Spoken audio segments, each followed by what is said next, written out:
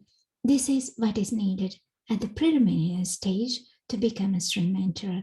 However, it is simply not enough just to take these precepts and stay there without any further development. What is needed is to move from the state of taking precepts into the state of noble virtues where one comes to establish due to right view. This is also because practicing does not make much sense, as the practice does not come to establish with stability until one comes to establish noble virtues by transiting from the state of taking precepts of any kind, 5, 8 precepts, 10 precepts, or whatsoever, moving from that state to coming to establish noble virtues by becoming a Sri Mentor. It may be useful to consider taking 8 precepts with right living at the preliminary stage to become a Sri Mentor,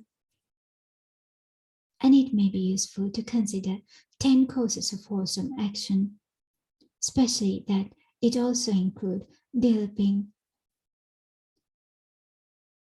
non-covetousness, to get rid of unselfishness, and also developing goodwill, and also developing right view. Right view itself is what a Sri Mentor gains. And so practicing the 10 courses of wholesome actions are beneficial to gain the right view, to become a Sri Mentor. Once again, the key point is such that developing and maintaining precepts are needed only until one comes to establish right view to become a Sri Mentor, and therefore there is a need to move from the state of taking precepts or training rules to establish noble virtues, to move further in the path leading to Sri Mentor and beyond.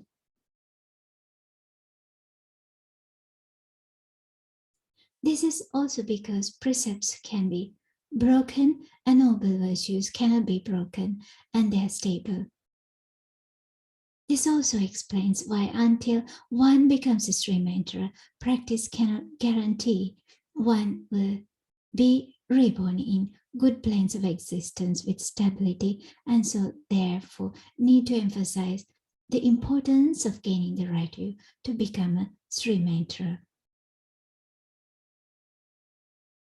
As a quotation taken from this discourse shows, a person undertaking holy vows goes high and low, they waver fetters by conditional perceptions, but one who has learned well and the Dhamma penetrated goes not up and down, that one of wisdom profound.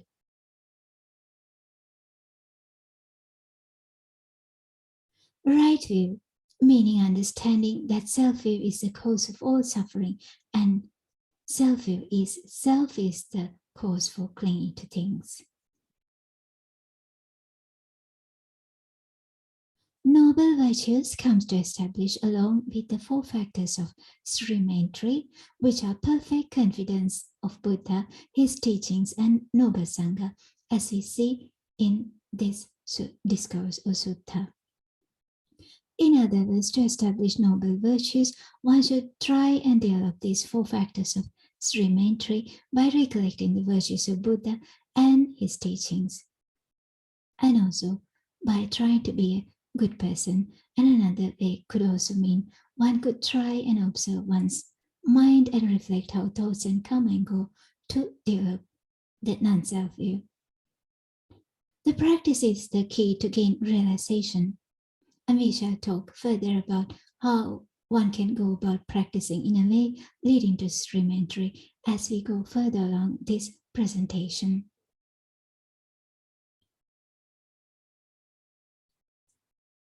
A Sri Mentor abandoned 3 fetters and their identity view, attachment to rites and rituals, and doubt about Buddha and his teachings. And so there is a need to combine various kinds of practices to get rid of these 3 fetters at once in order to abandon identity view, it is beneficial to try and think daily life experience from Dhamma's point of view, and also trying and bringing the mind into a middle path. That means mind that is not shaken by ups and downs. That means whenever one encounters a bad experience in day-to-day life, try not to be too much sad. And thereafter, when one experiences good thing, trying and not to be too much happy, and in doing so, trying to establish mind in the middle way, at the same time trying and not allowing to be regretting over things that happens in the past, as well as trying not to have too much expectations for future. And this way, keeping a mind in the middle way is helpful practice to abandon identity view. To abandon attachment to rite and rituals, it is beneficial if someone can train their mind in a way that allows one to think opposite standard social practices. Let us briefly take a couple of examples. For example, let's say in a particular society, majority of people may be thinking that when someone being poor is too bad. And perhaps, let's say there is actually a person who is experiencing poverty and cannot help himself or herself. And at that point, if that individual can try and reflect that being poverty is not too bad comparable to the worst that what could be is to reborn in the process of samsara, this could be a beneficial way to think. Similarly, it may be that in a particular society, people are encouraging to think that it is essential to gain socially accepted ordination to become a noble disciple of Buddha. And if someone can think opposite direction and think that irrespective of the kind of social practices, it is by developing one's mind and developing true qualities to develop a noble character that one can become a noble disciple of Buddha. So these kind of ways that are opposite to social standard allows one to train mind to see beyond and accept beyond socially accepted practices is beneficial to abandon attachment to rite and rituals. Regarding doubts about the Buddha and his teachings, trying and finding where one can find Buddha's purest form of teaching will allow one to understand Buddha's teachings to abandon all these three feathers at once. Right view is the first of the 8 path factors in the Noble Eightfold Path and belonging to the wisdom division of the path. Right view itself allows one to become a stream mentor. And so therefore, Sila is secondary and helpful to gain realization, but Sila alone is not sufficient. What is much needed is the wise reflection and the wisdom. So therefore, there is a need to emphasize more on wise reflection.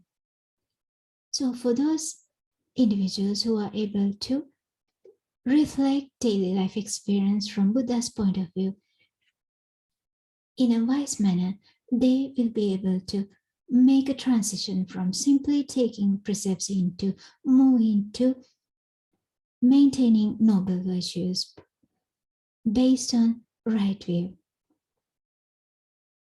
So there is a need to emphasize more on developing wisdom. Wrong view is non-Dhamma, right view is the Dhamma. One who becomes a stream mentor is the one who understands Buddha's teachings and the one who maintains the right view. Purpose of Sila is to help gain realization, as we see in this discourse. Purification of ethics is only for the sake of purification of mind. Purification of mind is only for the sake of purification of view. Purification of view is only for the sake of purification through overcoming doubt to become a stream mentor, and so on. So in the end, purification of ethics is simply for the sake of extinguishment by not grasping.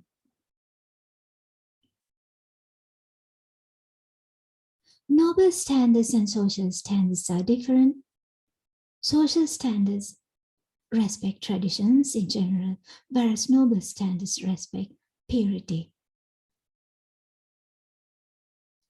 As we see in Ina Sutta, just so in the noble one's discipline, one whose faith is firm, who is endowed with shame, dreading wrong, wise and restrained by virtuous behavior, is said to live happily in the noble one's discipline.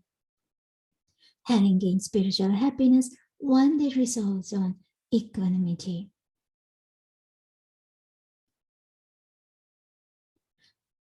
A little baby doesn't even have a concept of precepts, so how could misapprehension of precepts and observances possibly arise in them?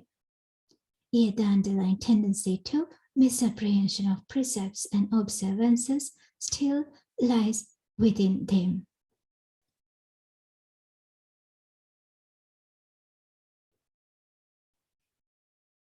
Precepts are useful to become a stream mentor, but thinking precepts alone will purify oneself is a misunderstanding, as it is the root of non-self view. That means to gain by abandoning identity view, to eradicate unskillful qualities.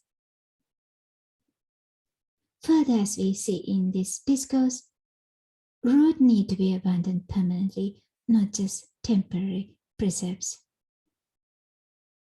And there is a need to move further from the state of taking precepts to establish noble virtues that comes due to right view.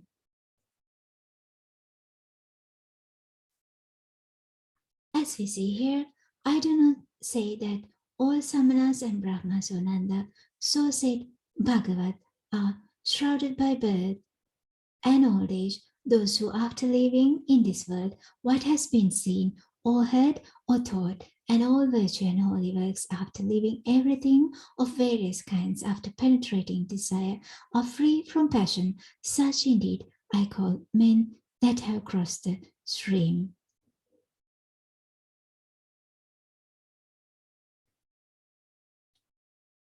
This means giving up precepts to gaining right view. One comes to abandon passion and gain purity.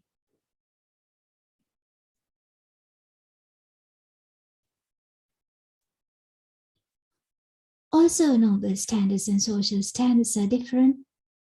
Practice and realization what matters to noble standards, and rites and rituals are seen with less importance and not really contributory factors.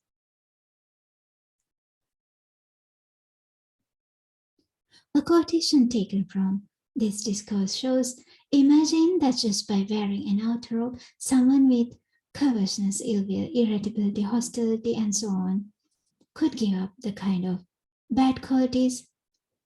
Then that would make sense to appreciate simply external qualities, but it is simply by abandoning the kind of bad qualities internally that one comes to establish purity. And so therefore the need to emphasize the fact that purity should come from internally and the external factors are not contributory factors. Whoever crossed over the mud pit of sense desires that are abandoned by an anagami, this is of course not, sense desires are not abandoned due to precepts, but here what it means to say sense desires abandoned by an anagami due to abandoning non-self view at the state of stream entry, crash the thorn of sense pleasure and destroy delusion, has attained nibbana. He is not agitated by pain or pleasure, he is called a monk.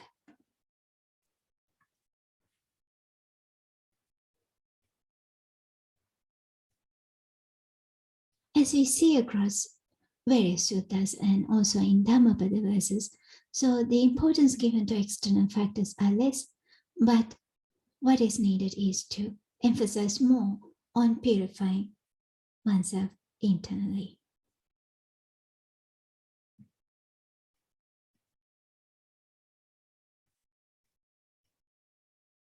What is also interesting and important to note about Buddha's teaching is that a life of non-clinging is achieved through psychological homelessness because world is created in one's mind, and so that it means detachment should also come within psychologically.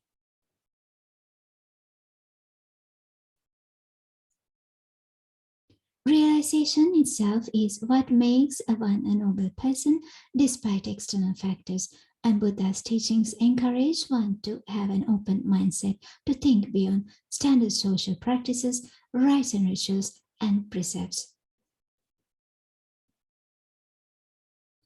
This also indicates the teachings are open to all. As we see here, to pickpockets attain Sotapanna fruition, what they wore, what they ate did not matter or contribute to them gaining realization. Gaining right view is the key, as the right view is auspicious and the view itself allows to develop the Noble Eightfold Path in the right way to gain realization across the 4 stages of enlightenment. Then the question would be, how can one practice in a way leading to gain the right view to become a Sri mentor?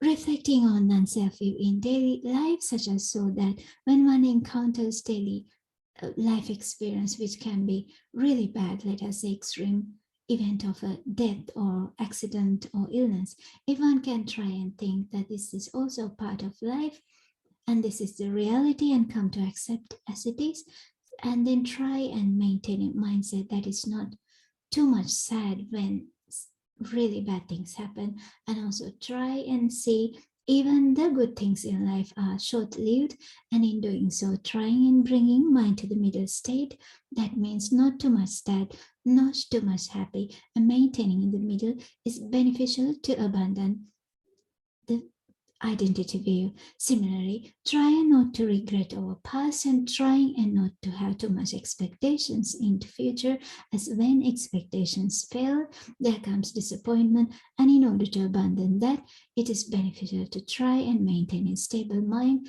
in the present moment as much as possible, and along the same time, try not to be restricted because of social practices, to see beyond standard social practices, and to be a free person of self-view, and also to be free of all kind of standard restrictions that are being placed by the society, to be a free person and to think more freely in a liberal manner is helpful to develop right view. At the same time, try and be a good person and try and maintain a productive life by developing learning or skillful in handicraft and discipline, looking after family and developing good qualities, generousness, rigorous conduct, and of course, trying and maintain gentle in speech, being humble, try and be happy, and try to be happy with whatever one has, and try to be not burdened with duties, and try and reflect more and more life experience from Dhamma and applying Dhamma in daily life into one's practice and train one's mind in this kind of ways of thinking is what allows one to develop right view to gain stream entry. Along the same time, in order to establish noble virtues, it is beneficial if one can treat others as the way one would like to be treated. As we see in this quotation taken from this sutta, what is the Dhamma lesson that should be applied to oneself? A noble disciple reflects this way. I want to live and don't want to die. I want to be happy and I dislike pain. Since this is so, if someone were to take my life, I wouldn't like that. But others also want to live and don't want to die. They want to be happy and dislike pain. So if I were to take the life of someone else, he wouldn't like that either. The thing that is disliked by me is also disliked by others. Since I dislike this thing, how can I give that pain to someone else? Reflecting this way, trying and treating others as the way you would like to be treated yourself is beneficial to develop noble virtues.